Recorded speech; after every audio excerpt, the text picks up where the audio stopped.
नमस्कार मित्रों, स्वागत है आप लोगों का इस छोटे से यूट्यूब चैनल उदय एकेडमी पर। आज हम लोग इस वीडियो में हिंदी के अंतर्गत क्रिया, काल तथा वाच्य देखिए, आज हम कुल 3 चैप्टर्स पढ़ेंगे। आप लोगों का एग्ज़ाम जो है अब करीब आने वाला है, 10-11 जनवरी को है, आप सभी को पता होगा। तो देखिए, इस वीडियो हम लोग 3 चैप्टर को इंटर करेंगे, क्रिया, काल तथा वाच्य। तो आप लोग वीडियो पर बने रहेगा और जितने भी हम लोग क्वेश्चन से पढ़ रहे हैं सभी KVS, NVS, DWSB, EMRS इन सभी परीक्षाओं में सभी पूछे गए प्रश्न है। तो चलिए शुरू करते हैं। जो चैप्टर है क्रिया, इससे जो पहला क्वेश्चन बना है हम लोग इसको देखते हैं। थोड़ा हम लोग जल्दी में करेंगे ताकि जल्द से जल्द आप लोग का पूरा जो PIQ खत्म हो जाए एग्जाम तक। तो देखिए, पहला क्वेश्चन यहाँ पर दिया है कि निम्नलिखित में सकर्मक क्रिया वाला वाक्य नहीं है। डाकिया पत्र लाया, सीमा ने गाना गाया, सिपाही ने चोर को पकड़ा, लड़का सोता है। देखिए, यहाँ पर बोला है कि आप लोग को सकर्मक क्रिया वाला वाक्य नहीं, यानी कि आपको अकर्मक बताना है। तो देखिए, पहले का ऑप्शन नंबर डी जो होगा वह सही होगा। देखिए, मैं आप लोगों को थोड़ा ट्रिक बताता हूँ सकर्मक और अकर्मक को पहचानने का। जैसे देखिए, यहाँ पर कर्म नहीं रहेगा तो उसमें देखिए अकर्मक होगा। जैसे यहाँ पर देखिए कर्म नहीं है, यहाँ पर सब्जेक्ट दिया है और वर्ब दिया है, इसमें ऑब्जेक्ट नहीं है।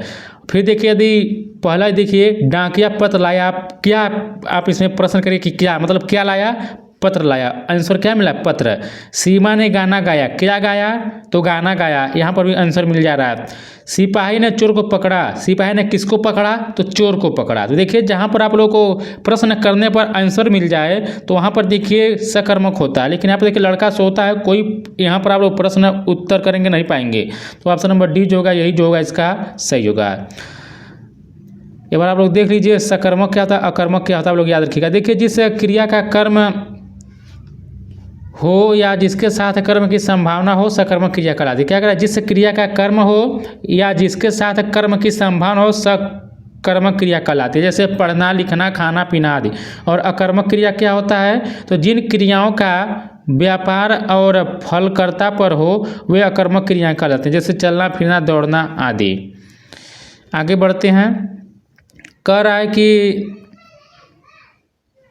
यहाँ पर देखिए अकर्मक का थोड़ा मैं आपको अभी आगे दिखा दूंगा, यहाँ पर समझ नहीं आ रहा है हमें।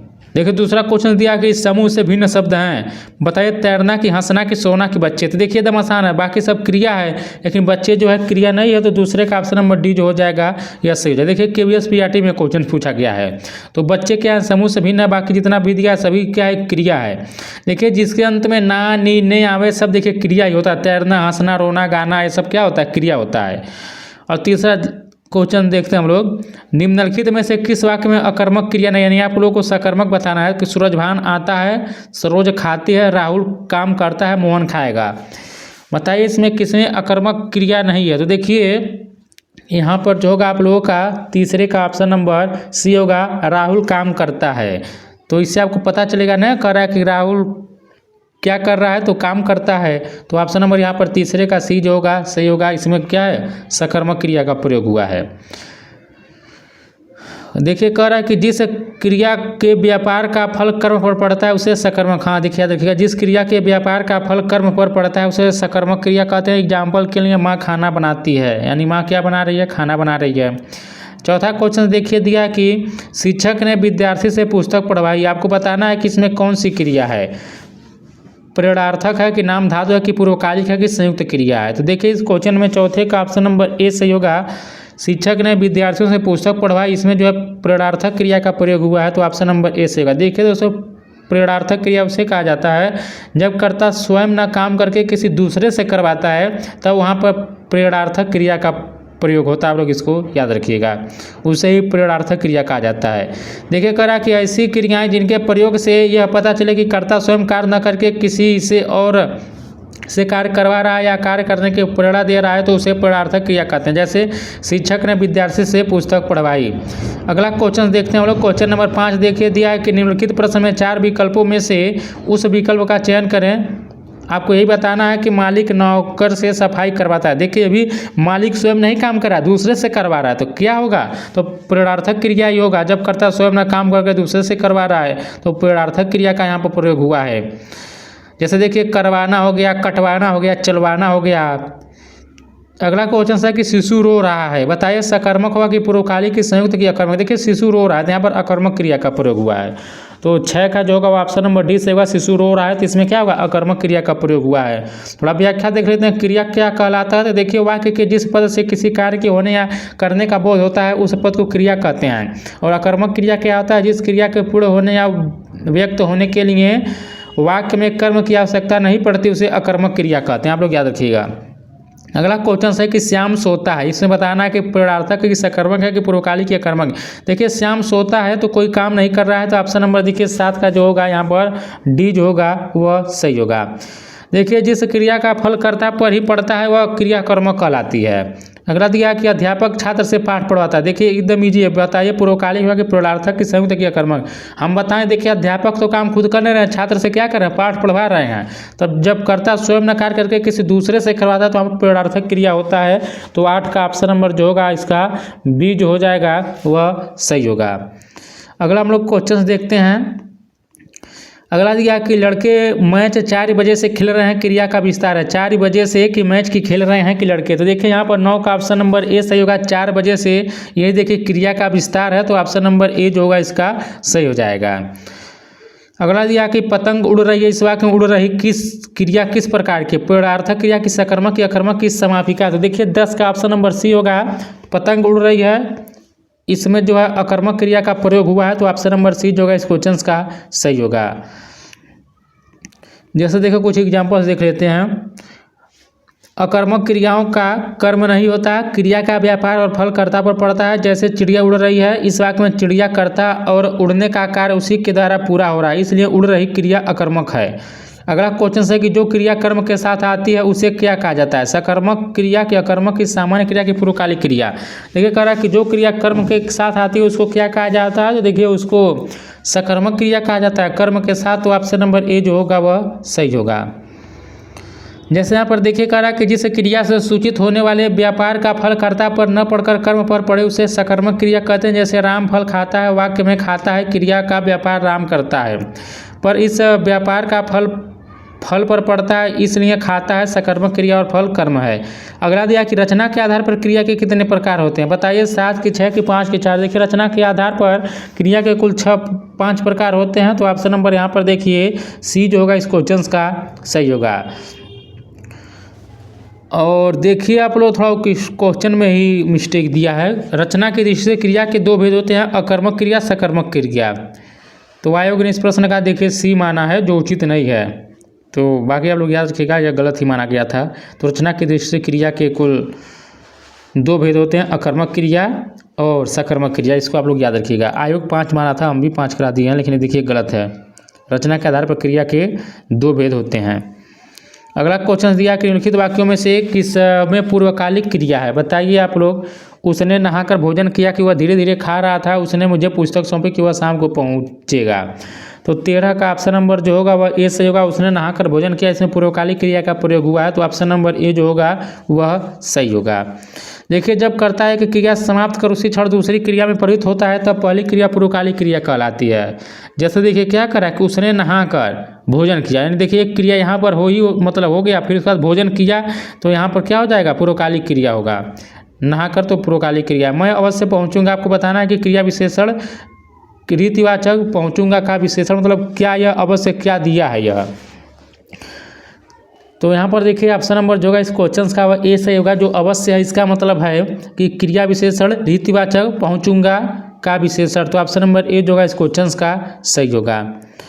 देखिए रीतिवाचक क्रिया विशेषण क्रिया कैसे हो रही है ये बताते हैं। कैसे, किस प्रकार प्रश्न पूछने पर इसे पहचान सकते हैं। जैसे धीरे धीरे, तेजी से, सरपट, ध्यानपूर्वक, भली भांति, प्रायः, अवश्य, चुपचाप, धड़ाधड़ आदि। अतः मैं अवश्य पहुँचूंगा में रीतिवाचक क्रिया विशेषण है।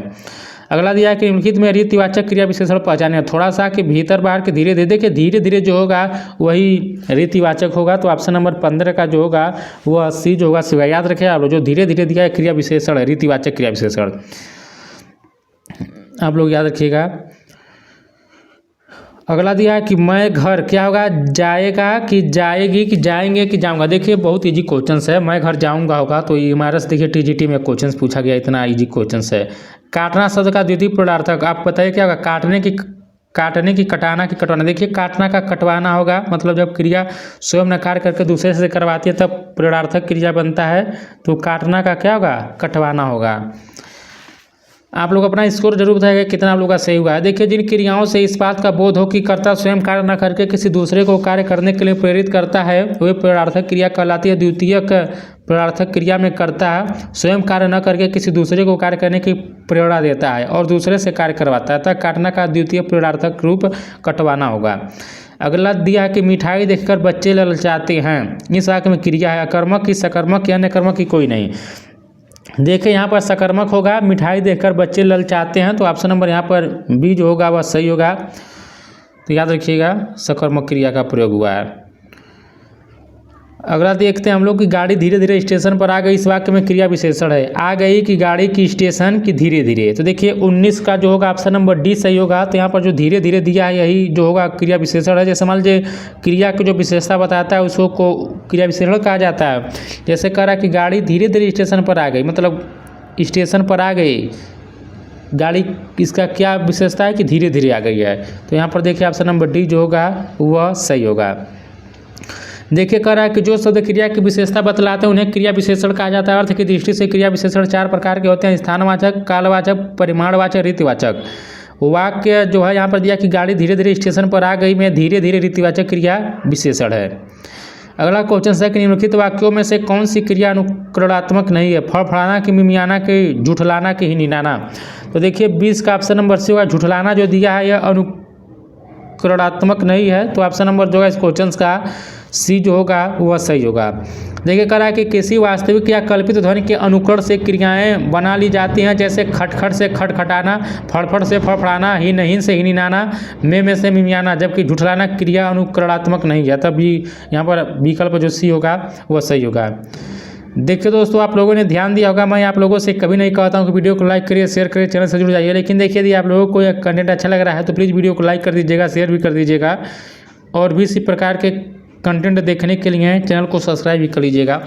अगला क्वेश्चन है कि निम्नलिखित में प्रयोगार्थक क्रिया का एग्जाम्पल है। वह खाता है, मोहन घर गया, गाय चरती है, अध्यापक छात्र से पाठ पढ़वाता है। तो देखिए 21 का ऑप्शन नंबर जो होगा वह डी सही होगा। अध्यापक छात्र से पाठ पढ़वाता है, तो यहीं पर क्या होगा, प्रयोगार्थक क्रिया का प्रयोग हुआ है। तो ऑप्शन नंबर डी जो होगा इस क्वेश्चन का वह सही हो जाएगा। आगे हम लोग बढ़ते हैं 22 नंबर क्वेश्चन है। देखिए कह रहा है कि तुमने मुझे पुस्तक दी और तुमने पुस्तक दी वाक्यों में क्रियाओं का युग्म है। तो देखिए तुमने मुझे पुस्तक दी, तुमने पुस्तक दी, तो इसमें द्विकर्मक सकर्मक होगा। जैसे मान लीजिए सकर्मक वैसे पहचाना कि तुमने मुझे पुस्तक दी, यानी क्या दिया, पुस्तक दिया, सकर्मक हो जाएगा। और प्लस द्विकर्मक है, तो यहाँ पर देखिए 22 का ऑप्शन नंबर जो होगा इस क्वेश्चन का ये जो होगा वह सही हो जाएगा। आगे बढ़ते हैं। देखिए द्विकर्मक क्या होता है, तो जिस सकर्मक क्रिया का अर्थ स्पष्ट करने के लिए वाक्य में 2 कर्म प्रयुक्त होते हैं उसे द्विकर्मक क्रिया कहते हैं। जैसे तुमने मुझे, देखिए मान लीजिए तुमने और मुझे 2 कर्म हो गए, एक हो गया 2 कर्म, देखिए मुझे और पुस्तक। हाँ देखिए ऑब्जेक्ट पूछा है, यहाँ पर हम थोड़ा मिस्टेक कर दिया। देखिए द्विकर्मक क्रिया, जैसे मान लीजिए तुमने मुझे पुस्तक दी, तो यहाँ पर 2 कर्म है। अगर आप लोग इसका पैसिव बनाएंगे तो आप लोग पुस्तक को भी लेकर बना सकते हैं और यहाँ पर मुझे इसको भी लेकर आप लोग पैसिव वाइज बना सकते हैं इसका। तो यहाँ पर 2 कर्म कौन सा होगा, एक तो होगा मुझे और एक क्या होगा, पुस्तक, और बाकी तुमने क्या है यहाँ पर सब्जेक्ट दिया है। अगला दिया कि सकर्मक क्रिया, देखिए हम लोग पढ़ चुके हैं। अगला क्वेश्चन है कि पिताजी चाय पीकर दफ्तर चले गए, वाक्य में क्रिया भेद बताइए। पूर्वकालिक की, प्रयोगार्थक क्रिया की, संयुक्त क्रिया की, नाम धातु। तो देखिए 23 का जो होगा ऑप्शन नंबर इस क्वेश्चन का वह ए सही होगा। पिताजी चाय पीकर दफ्तर चले गए, जिसमें पूर्वकालिक क्रिया का प्रयोग हुआ है, तो ऑप्शन नंबर ए जो होगा वह सही होगा। देखिए इसमें 2 काम हो रहा है। कह रहा है कि जब कर्ता एक क्रिया को समाप्त कर दूसरी क्रिया करना प्रारंभ करता है तब पहली क्रिया को पूर्वकालिक क्रिया कहा जाता है। जैसे राम भोजन करके सो गया, तो राम भोजन किया, फिर उसके बाद क्या किया, सो गया। तो आप लोग याद रखिएगा। अगला क्वेश्चन है कि हिंदी व्याकरण में क्रिया के भेद हैं, 7 की, 8 की, 10 की, 9 बताइए। तो देखिए यहाँ पर जो चारों ऑप्शन यहाँ पर गलत दिया है, व्याख्या सही क्या होगा आप लोग उसको हम लोग देखते हैं। देखिए अर्थ के आधार पर और रचना के आधार पर क्रिया को 2 प्रकारों में बांटा गया है। फिर रचना के आधार पर क्रिया 2 प्रकार की होती है, सकर्मक क्रिया, यहाँ पर अकर्मक क्रिया, और एक सकर्मक क्रिया। और फिर यहाँ पर कह रहा है कि सकर्मक क्रिया के अंतर्गत संयुक्त क्रिया, सहायक क्रिया, नाम बोधक क्रिया, पूर्वकालिक क्रिया तथा क्रियार्थक संज्ञा होते हैं। कुल मिलाकर क्रिया के 7 भेद हैं। तो देखिए दोस्तों हम लोग जो है क्रिया चैप्टर को कंप्लीट कर चुके हैं। अब आइए हम लोग काल तथा वाच्य को कवर करते हैं। चलिए हम लोग अगला चैप्टर्स को कवर करते हैं इसी वीडियो में।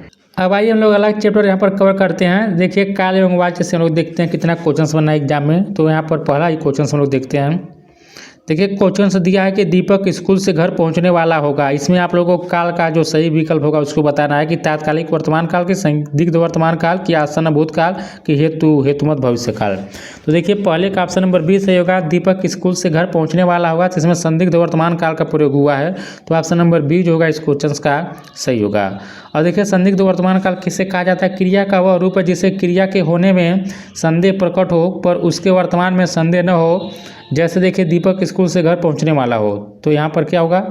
संदिग्ध वर्तमान काल का प्रयोग हुआ है। अगला क्वेश्चन देखिए दिया है कि निम्नलिखित प्रश्न में 4 विकल्प में से उस विकल्प का चयन करना है। जैसे यहाँ पर देखिए लिखा था कि धन के बिना व्यवसाय चलाना कठिन है, तो यहाँ पर संबंध बोधक अवयव का प्रयोग हुआ है। थोड़ा लोग इसके बारे में देख लेते हैं।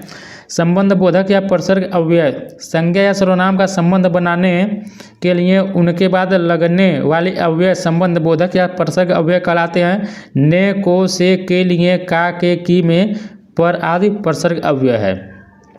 तीसरा देखिए यहाँ पर कह रहा है कि मनुष्य पानी के बिना जीवित नहीं रह सकता। इसमें बताना है कि आपको अव्यय का कौन सा भेद है? क्रिया विशेषण अव्यय की, समुच्चय बोधक की, संबंध बोधक, विस्मयादि बोधक। तो तीसरे का ऑप्शन नंबर सी से होगा, संबंध बोधक अव्यय का प्रयोग हुआ है, तो ऑप्शन नंबर सी इसका सही होगा। देखिए दोस्तों यदि आप लोगों को हिंदी का इसी मतलब PYQ का PDF, इंग्लिश का, रीजनिंग का, मैथ का, कंप्यूटर का, इन 5 सब्जेक्ट का आप लोगों को PDF चाहिए या PYQ का, तो आप लोगों को व्हाट्सएप का नंबर स्क्रीन पर दिखाई दे रहा होगा। इसी नंबर पर आप लोग मैसेज करिएगा तो आप लोगों को व्हाट्सएप पर इन सभी का PDF, सभी विषय का PDF इन PYQ का मिल जाएगा। जिन्हें लेना होगा मैसेज करिएगा। तो यहाँ पर देख लेते हैं संबंध बोधक अवयव क्या होता है। देखिए वे अव्यय जिनसे संज्ञा अथवा सर्वनाम का संबंध वाक्य के दूसरे शब्दों से जाना जाता है संबंध बोधक अवयव कहलाते हैं। एग्जाम्पल के रूप में अनुकूल, अनुसार, के बिना, आस पास, आगे और इत्यादि। जैसे मनुष्य पानी के बिना जीवित नहीं रह सकता, तो यहाँ पर के बिना क्या हो जाएगा? यहाँ पर संबंध बोधक अवयव हो जाएगा। अगला दिया है कि पवन गेंद से खिल रहा है। अपूर्व वर्तमान काल है कि संदिग्ध भूतकाल है कि आसन्न भूतकाल की, संदिग्ध वर्तमान। देखिए एकदम बहुत ही मतलब इजी क्वेश्चन है। तो पवन गेंद से खिल रहा है, तो यह क्या है? यह अपूर्व वर्तमान काल है। अभी देखिए काम पूरा नहीं हुआ है, वो अभी खिल रहा है, तो अपूर्व वर्तमान काल का प्रयोग हुआ है। आगे बढ़ते हैं हम लोग 5वां क्वेश्चन देखते हैं। अब देखिए अपूर्व वर्तमान काल क्या होता है? इस काल में क्रिया के जिस रूप से यह बोध हो कि वर्तमान काल में कार्य भी चल रहा ही है, समाप्त नहीं हुआ है, उसे अपूर्व वर्तमान काल कहते हैं। 5वां देखिए क्वेश्चन है कि दिए गए वाक्य का काल आपको बताना है। आधुनिक युग की मीरा महादेवी वर्मा ने मेरा परिवार नाम संस्मरण लिखा। मेरा परिवार नामक संस्मरण लिखा। सामान्य भूतकाल है कि आसन्न भूतकाल की, पूर्ण भूतकाल की, अपूर्व भूतकाल। अब देखिए यह काम तो भूतकाल में पूरा हो चुका है, लिखा, तो यहाँ पर ऑप्शन नंबर बी होगा, आसन्न भूतकाल होगा, तो बी जो होगा वह सही होगा। आसन्न भूतकाल क्या होता है? देखिए भूतकाल उसे कहा जाता है जिस क्रिया से कार्य की समाप्ति का बोध हो, और आसन्न भूतकाल इससे क्रिया की समाप्ति निकट भूत में या तत्काल ही सूचित होती है। अगला क्वेश्चन है कि नेताजी ने भाषण दिया। आसन्न भूतकाल के, अपूर्व भूतकाल के, पूर्व भूतकाल के, सामान्य भूतकाल। देखिए नेताजी ने भाषण दिया, इस समय सामान्य भूतकाल का प्रयोग हुआ है, तो ऑप्शन नंबर डी जो होगा इस क्वेश्चन का सही हो जाएगा। देखिए सामान्य भूतकाल क्या होता है कि जब भूतकाल की क्रिया के विशेष समय का ज्ञान नहीं होता है तो वहाँ पर सामान्य भूत होता है। अगला क्वेश्चन है कि निम्नलिखित में से वर्तमान काल की पहचान क्या है? कार्य होना होता है, कार्य होने की संभावना होती है कि कार्य हो चुका होता है कि कार्य चल रहा होता है। देखिए 7 का ऑप्शन नंबर डी होगा। वर्तमान काल की जो पहचान है वही कि कार्य चल रहा होता है, तो ऑप्शन नंबर डी यहाँ पर सही हो जाएगा। आप लोग ये भी याद रखिएगा कि जब क्रिया के व्यापार की निरंतरता हो वहाँ वर्तमान काल होता है, अर्थात क्रिया आरंभ हो चुकी हो किंतु समाप्त न हुई हो। वर्तमान काल के 5 प्रकार ये भी याद रखिएगा। सामान्य वर्तमान काल, तात्कालिक वर्तमान, पूर्व वर्तमान, संभाव्य वर्तमान, संदिग्ध वर्तमान। अगला क्वेश्चन दिया कि निम्नलिखित में से कौन सा काल का भेद नहीं है? आदिकाल। देखिए आदिकाल ही नहीं होगा, तो ऑप्शन नंबर ए यहाँ पर सही होगा। यह हिंदी साहित्य के अंतर्गत देखा जाए तो उसमें आएगा। तो देखिए काल के 3 भेद है, वर्तमान काल, भूतकाल और भविष्य काल। आदिकाल कोई काल का भेद नहीं है। अगला क्वेश्चन देखते हैं, गाय घास से चर कर चली गई, बताना कि वर्तमान है कि भविष्य काल है कि भूतकाल है कि प्राचीन काल। देखिए भूतकाल ही होगा, गाय जो है घास चर कर चली गई है, तो ऑप्शन नंबर यहाँ पर सी जो होगा सही होगा। ऐसे ही क्वेश्चन आप लोगों को देखने के लिए मिलेगा। अगला दिया कि अब्दुल्ला ने नमाज पढ़ी, इस वाक्य में कौन सा काल है, वर्तमान काल की, भविष्यत काल की, भूतकाल की, भूतकाल। देखिए अब्दुल्ला ने नमाज पढ़ी, तो इसमें जो होगा आप लोगों का भूतकाल होगा, तो ऑप्शन नंबर सी सही होगा। देखिए ये क्वेश्चन KVS PRT में ये पूछा गया क्वेश्चन है। और आप लोग याद रखिएगा कि भूतकाल के 6 भेद होते हैं, सामान्य भूत, तात्कालिक भूत, पूर्ण भूत, अपूर्ण भूत, संदिग्ध भूत, हेतुमत भूत होता है। अगला दिया कि गणेश घर पहुंच चुका है, इस वाक्य में काल के विभिन्न विकल्पों में सही विकल्प को चुनिए, पूर्व वर्तमान के, संदिग्ध वर्तमान के, अपूर्व वर्तमान। अब देखिए कह रहा है कि गणेश घर पहुंच चुका है, तो यहाँ पर क्या होगा, तो इसका ऑप्शन नंबर ए होगा, यह पूर्व वर्तमान है, यानी कार्य जो है वर्तमान का है, पूरा हो चुका है। आगे बढ़ते हैं, राधा ने खाना पकाया, इस वाक्य में कौन सा काल है, सामान्य भूत है कि अपूर्ण भूत है कि पूर्ण भूत है कि संदिग्ध है। तो राधा ने खाना पकाया, तो इसमें देखिए आप लोगों का सामान्य भूत है, तो ऑप्शन नंबर ए जो होगा इस क्वेश्चन का वह सही हो जाएगा। राधा ने खाना पकाया, इस वाक्य में सामान्य भूतकाल है, सामान्य भूतकाल जिससे भूतकाल की क्रिया के विशेष समय का ज्ञान न हो उसे सामान्य भूतकाल कहते हैं, जैसे मोहन आया, मीना गई। अगला क्वेश्चन, प्रिया ने खाना पकाया, इस वाक्य में प्रयुक्त काल को दिए गए विकल्पों में से चुनिए, संदिग्ध भूत की, सामान्य भूत की, पूर्ण भूत की, अपूर्ण भूत। तो 13 का ऑप्शन नंबर देखिए बी होगा, इसमें सामान्य भूत का प्रयोग हुआ है इस वाक्य में। अगला दिया है कि जब क्रिया का प्रधान विषय कर्ता होता है तो कौन सा वाच्य होता है, देखिए जब कर्ता होगा तो कर्तवाच्य ही होगा, तो आगे नहीं बढ़ना है, केवल आप लोग को इसका ये जो है सही कर देना है, कर्ता है तो कर्तवाच्य होगा। याद रखिएगा कि जिस वाक्य में कर्ता की प्रधानता हो, अर्थात तो वाक्य में क्रिया का प्रधान विषय कर्ता हो, तो इसे कर्तवाच्य कहते हैं। अगला दिया है कि वह अपना कर्तव्य कर रहा है, यह वाक्य किस काल में है, सामान्य वर्तमान काल की, तात्कालिक वर्तमान काल की, भविष्यत काल की, भूतकाल में। देखिए 15 का जो होगा ऑप्शन नंबर ए होगा, सामान्य वर्तमान काल है, वह अपना कर्तव्य कर रहा है, तो ऑप्शन नंबर ए सही होगा। अगला क्वेश्चन देखिए दिया है, नरेश सो रहा था, वाक्य में कौन सा काल है, पूर्ण भूत की, अपूर्ण भूत की, आसन भूत की, सामान्य भूत। तो देखिए आप लोग 16 का जो होगा वह ऑप्शन नंबर बी सही होगा, नरेश सो रहा था, इसमें अपूर्ण भूत है, तो ऑप्शन नंबर बी जो होगा इस क्वेश्चन का सही होगा। जिस क्रिया से यह ज्ञात हो कि भूतकाल में कार्य संपन्न नहीं हुआ था, अभी चल रहा था, उसे अपूर्ण भूत का काल कहते हैं। वाक्य में नरेश सो रहा था में कार्य के अतीत में आरंभ होकर पूरा न होने का पता चल रहा है, अतः यह अपूर्ण भूतकाल का वाक्य है। देखो दोस्तों, मैं आप लोगों को एक थोड़ा इम्पॉर्टेंट जानकारी दे देता हूँ। जितने भी लोग KVS NVS एग्जाम में कंप्यूटर में 20 में 20 क्वेश्चन सही करना चाहते हैं, वे लोग जरा इस वीडियो को ध्यान से देखेंगे, इसको आप लोग स्किप मत करिएगा, ध्यान से सुनिएगा। देखिए मैं आप लोगों से बता देता हूँ, जब EMRS का एग्ज़ाम था उस टाइम में ICT को पूरा मैं यूट्यूब पर फ्री में क्लास प्रोवाइड कराया था आप लोगों को, और साथ में एक टेस्ट सीरीज में लॉन्च किया था। और देखिए जो मैं कंटेंट दिया था आप लोगों को, TGT में 15 में से 14 क्वेश्चंस, PGT में 15 में से 14 क्वेश्चंस, और हॉस्टल वार्डन में 15 में से 15 क्वेश्चंस जो हम पढ़ाए थे हमारे कंटेंट से ही आया था। अब देखिए मैं आप लोगों से यह कोई झूठ नहीं बोल रहा हूँ, आप लोग जाएगा चैनल में, वहाँ पर वीडियो में अपलोड किया हूँ TGT PGT दोनों का, आप लोग उसमें मैं प्रूफ दिखाया हूँ आप लोगों को कि देखिए जो मैं कंटेंट आपको दिया था कंप्यूटर में वही सेम कॉपी पेस्ट किया था एग्जाम में भी। तो यदि आप लोग KVS NVS में भी कंप्यूटर में 20 में 20 क्वेश्चन सही करना चाहते हैं, तो आप लोगों के लिए देखिए मैं एक बहुत ही बेहतरीन टेस्ट सीरीज में लेकर आया हूँ। देखिए टेस्ट सीरीज उस टाइम ही मैं बनाया था EMRS के एग्जाम के टाइम, देखिए वही टेस्ट सीरीज है। मात्र देखिए 51 रुपया में आप लोगों को यह टेस्ट सीरीज मिल जाएगा। इसमें कुल 300 क्वेश्चन हैं, एक टेस्ट सीरीज में कुल 30 क्वेश्चंस है, तो 10 टेस्ट सीरीज में कुल देखिए 300 क्वेश्चंस है। और जितने भी क्वेश्चंस है सभी देखिए NCERT प्लस PYQ बेस्ड है। इसलिए मैं आप लोगों से कहूँगा, यदि आप लोग एग्जाम में कंप्यूटर में 20 में 20, 20 में 19, 18 पाना चाहते हैं, तो दिए गए जो आपको यह नंबर दिखाई दे रहा है स्क्रीन पर, जो दिया गया नंबर आप लोग व्हाट्सएप करिएगा, वहाँ से आप लोग को यह कंप्यूटर का टेस्ट सीरीज आप लोग को मिल जाएगा। और अभी मैं वीडियो के अंत में उसका डेमो दिखा दूंगा, तो आप लोग देख लीजिएगा किस प्रकार टेस्ट सीरीज है। यही आप लोगों को एक जानकारी देनी थी। अगला क्वेश्चन दिया कि नेताजी भाषण देते हैं, वह वाक्य किस काल में है, भूतकाल में कि वर्तमान काल में कि भविष्य काल में कि संदिग्ध वर्तमान काल। देखिए नेताजी भाषण देते हैं तो वर्तमान काल ही होगा, तो ऑप्शन नंबर जो होगा इस क्वेश्चन का बी यहाँ पर सही हो जाएगा।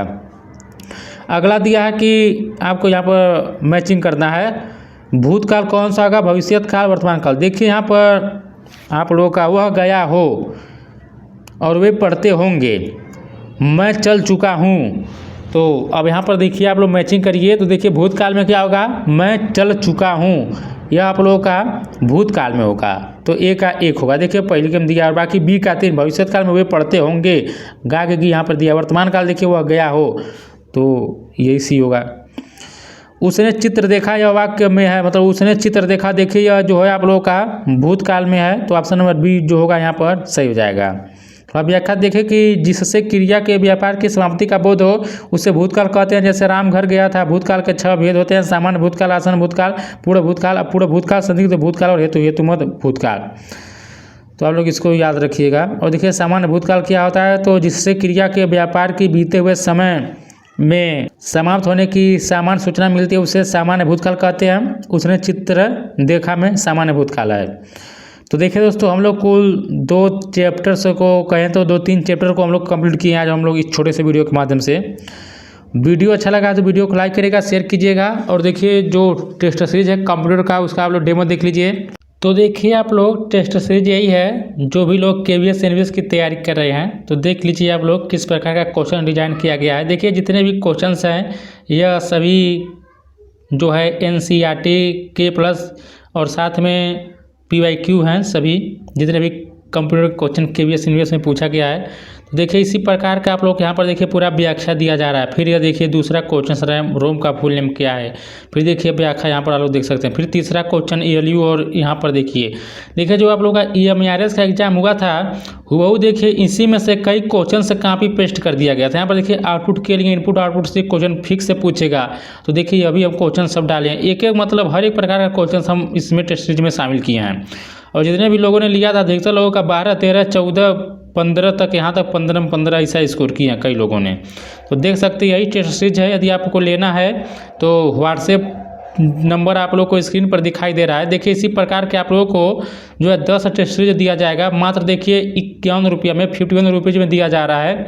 तो जिन्हें भी लेना हो वे लोग मैसेज कर इसको प्राप्त कर सकते हैं। तो देखिए एक टेस्ट सीरीज में कुल 30 क्वेश्चन हैं, 10 टेस्ट सीरीज है कुल 300 क्वेश्चन हैं। और इन 300 क्वेश्चन से कोई यदि आप लोग पढ़कर चले जाएंगे तो एग्जाम में आप लोग KVS NVS में 20 क्वेश्चन से 18, 19, 20 तो जरूर सही कर आएंगे। तो देखिए ये एक टेस्ट सीरीज है, यही डेमो दिखाना था। जिन्हें भी लेना होगा जो आप लोगों को नंबर स्क्रीन पर शो हो रहा है, व्हाट्सएप नंबर है, उस पर आप लोग मैसेज कर इसको ले सकते हैं। तो यही एक डेमो था। तो अंत में यही कहूँगा कि अधिक से अधिक यदि आप लोग PYQ करना चाहते हैं तो चैनल को सब्सक्राइब जरूर कर लीजिएगा। मिलते हैं हम लोग एक नई वीडियो के साथ, तब तक नमस्कार, जय हिंद, जय भारत।